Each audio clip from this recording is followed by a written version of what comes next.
বহু প্রতীক্ষার অবসান হলো আজ। তোমরা নিশ্চয়ই ভিডিওটা দেখেই বুঝে গেছো এতক্ষণে কিসের কথা বলছি আমি। হ্যাঁ হ্যাঁ, ঠিকই ধরেছো। আজ আমরা চলে এসেছি গাড়ি নিতে। আগের বারে তো এসেছিলাম, গাড়ি তো দেয়নি।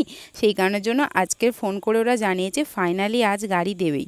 তো সেই জন্যেই চলে এসেছি। আর এসেই দেখছি সামনে যেহেতু 15ই আগস্ট মানে স্বাধীনতা দিবস, তাই চারিদিকে কি সুন্দর পতাকা দিয়ে সাজিয়েছে। শুধু এই শোরুমটা নয়, এর সামনে আরও একটা শোরুম আছে টাটার, সেখানেও দেখছিলাম সেম জিনিস। তো এই যে গাড়ি, আর গাড়ির ওপরেই নিজের নামটা, নিজের পতিদেবের নামটা দেখে আমার তো খুব মজা লাগছিল। কারণ এতদিন ধরে আসছিলাম আর প্রত্যেকটা গাড়িতে অন্যজনের নাম দেখছিলাম সোল্ড আউট বলে লেখা, বাট আজকের এই গাড়িতে সোল্ড আউট লেখা, তার পাশেই লেখা রয়েছে আমার পতিদেবের নাম। দেখে তো আমার প্রচণ্ড মজা হচ্ছিল, ফাইনালি গাড়িটা পেয়ে গেছি সেই কারণের জন্য। তো গাড়ির নাম্বার প্লেটটা লাগানো হয়নি, কারণ আমরা আসার পরে আমাদেরকে দেখিয়ে চেক করে নিয়ে তারপরে নাম্বার প্লেট লাগাবে সেই জন্য। আর এই যে ম্যাটটা, এই মাঠটা নিয়ে নিয়েছি। এখানটা নিচেটা একটু সাদা রং সেহেতু যাতে নোংরা না হয় সেই জন্যেই ওটা নিয়েছি, যাতে ওটা লাগিয়ে দিলে এবার যতটা নোংরা হলো ওটা হলো, তারপরে আবার খুলে ধুয়ে দিলে ব্যাস পরিষ্কার। আর না তো এটা সাদা, তো প্রচণ্ড দাগ ধরে নেবে, সেই কারণের জন্যই এটা নিয়ে লাগানো। এটার দাম পড়েছে 480 টাকা। তবে বাইরে থেকে কিনলে কত কেমন পড়তো জানি না, এখান থেকে নিয়েছি, জিনিসটা বেশ ভালো হয়েছে আর মজবুতও হয়েছে।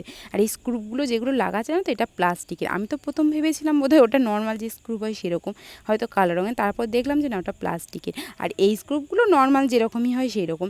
তো নাম্বার প্লেট লাগানোর জন্য প্রথমে এই যে প্লেটটা লোহার কি স্টিলের জানি না, যাই হোক এই প্লেটটাই লাগিয়ে নিচ্ছে প্রথম, আর তারপর এর মধ্যেই নাম্বার প্লেটটা ঢুকিয়ে দিচ্ছে। তো এইটা দেখার পর আমার যে কি আনন্দ হচ্ছে কি বলবো, ফাইনালি নাম্বার প্লেট লাগানো হয়ে গেছে, মানে গাড়িটা আমাদের নামেই হয়ে গেছে। আর সামন দিকে নাম্বার প্লেটটাও লাগিয়ে দিচ্ছে, দেওয়ার পরে এটাকে আমরা বাইরে নিয়ে যাব।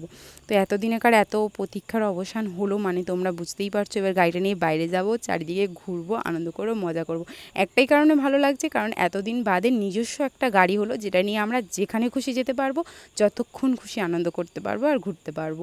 তো এই যে হেলমেটটা দেখলে, ওই হেলমেটটা দিয়েছে কিন্তু ফ্রিতে, মানে স্কুটির সঙ্গেই ওরা ফ্রিতে দিয়েছে। আর ওইখানকার যারা ছিল তারাই দেখিয়ে দিচ্ছে যে কী করে এটা চার্জে দিতে হয়। আসলে আমরা যতবারই এসেছি ততবার চার্জারটা দেখে গেছি, চার্জিং কীভাবে দিতে হয় সেটাই আমরা দেখিনি। তো সেই জন্যই ওরা ওকে শিখিয়ে দিচ্ছিল যে কিভাবে চার্জ দিতে হয়। ওই যে মাথার কাছটা একটু দুবার একবার ঘুরিয়ে নিয়ে তারপরে যেখানে চার্জ দেয় সেখানে লাগিয়ে দিয়ে একটু চাপ দিলে কট করে একটা আওয়াজ হয়, হলেই ওটা চার্জ অন হয়ে যায়। তো এইভাবেই দিতে হয়, সেই জন্য শিখিয়ে দিচ্ছিল। আর ওরা মোটামুটি 85% মতন চার্জ দিয়ে রেখেছে, কারণ এই রাস্তাটা তো আবার চালিয়ে বাড়ি যেতে হবে, সেই কারণের জন্য ওরা চার্জ কিছুটা দিয়েই রেখেছে। তো আমাদের গাড়ি ফাইনালি বাইরে চলে এসছে, এবার নিয়ে যাব বাড়িতে। তো যাই হোক, তোমাদের ভিডিওটা কেমন লাগলো অবশ্যই করে কমেন্টে জানাও। দেখা হবে আবার পরের একটা ভিডিওতে। সবাই ভালো থেকো, রাধে রাধে।